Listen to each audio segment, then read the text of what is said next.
할렐루야. 오늘도 같이 기도하시면서 하나님께 나아가시는 모든 분들을 환영합니다. 그리고 여러분을 축복합니다. 오늘 토요일 저녁에 같이 기도하면서 하나님이 나에게 어떤 분이신가, 이것을 다시 한번 깨닫게 되는 귀한 시간이 되시길 바랍니다. 오늘은 마태복음 5장 38절에서 48절인데요. 오늘은 전체 본문을 다 읽어드리겠습니다. 또 눈은 눈으로 이는 이로 갚으라 하였다는 것을 너희가 들었으나 나는 너희에게 이르노니 악한 자를 대적하지 말라.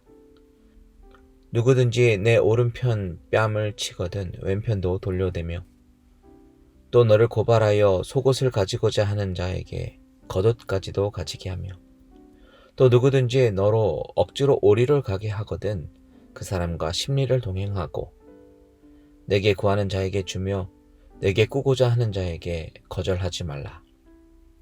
또 내 이웃을 사랑하고 내 원수를 미워하라 하였다는 것을 너희가 들었으나 나는 너희에게 이르노니 너희 원수를 사랑하며 너희를 박해하는 자를 위하여 기도하라.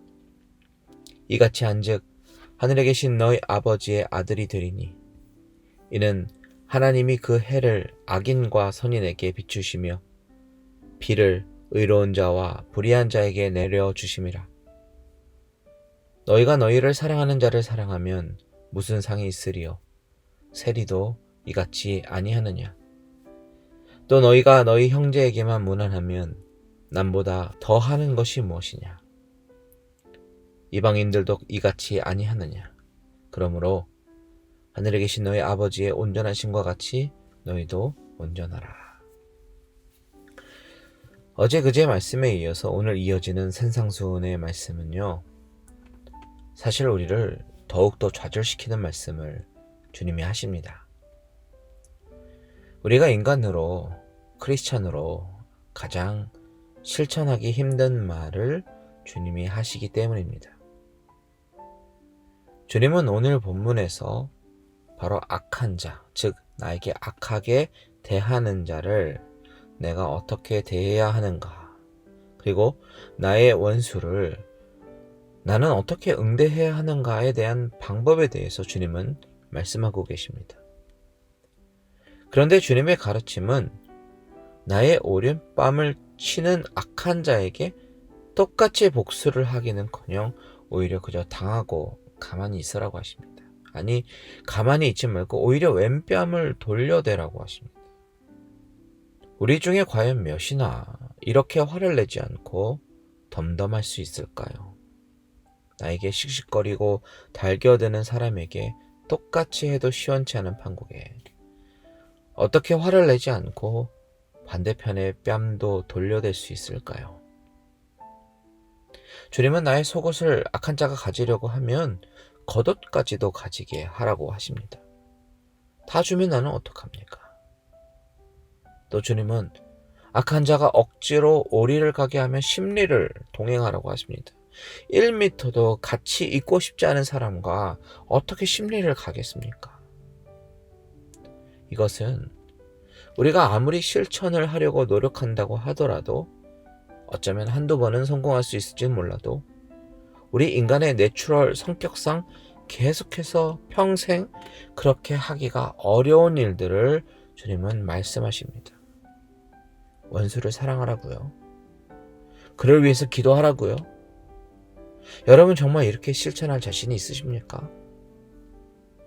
주님이 이렇게 말씀하시는 것은 정말 우리가 그렇게 살 수 있다고 생각하시는 것일까요?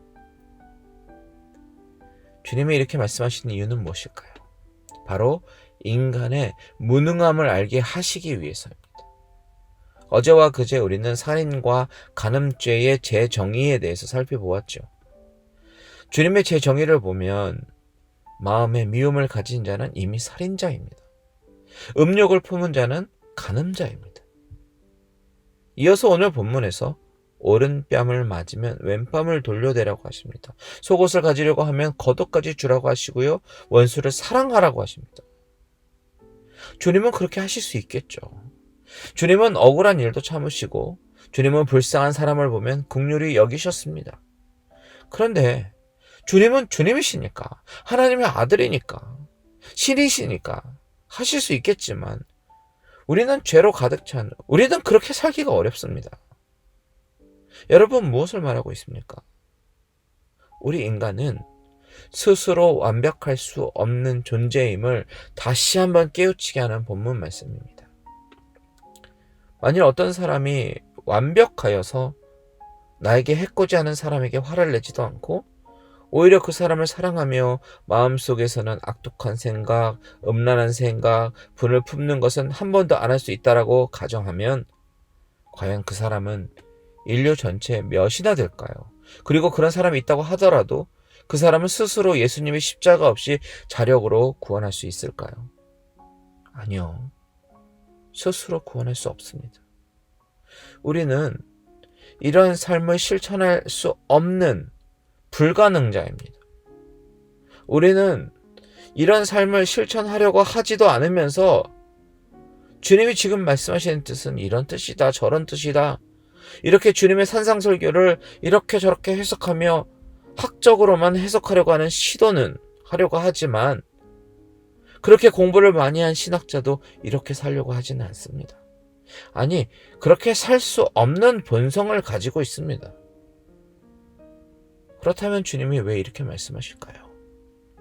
주님은 이런 위대한 설교를 하러 오신 분이 아니라 인자가 온 것은 자기 목숨을 많은 사람의 대속물로 주시기 위해서 오신 분입니다. 주님은 랍비가 아닌 구원자라는 것입니다. 이 이야기를 듣고 있는 바리새인들, 서기관들은 자신들이 아주 높은 도덕적인 기준에 부합해서 잘 살고 있노라고 생각했을지는 모르겠습니다. 하지만 아무리 겉으로 볼 때 도덕적으로 뛰어나게 산다고 하더라도 그 마음속에 있는 은밀한 생각까지 감찰하시는 하나님 앞에 아무도 떳떳할 수는 없을 것입니다. 주님은 그것을 우리로 하여금 지금 보게 하시는 거예요. 나의 부족함, 나의 불완전함, 나의 죄성, 이런 것들을 보게 하십니다. 우리가 그것이 인정이 될 때, 그렇기 때문에 나를 죄에서 건져내시는 예수 그리스도가 더욱더 절실히 필요한 것입니다. 오늘 이 밤 내 자신의 부족함을 다시 한번 깨닫고 주님께 간절히 기도하면서 나는 죄인이며 주님의 은혜가 필요한 자라고, 주님의 도움이 필요한 자라고, 그래서 하나님께서 나를 도와달라고 간구하시는 저와 여러분들 되시기를 주님의 이름으로 축원드립니다.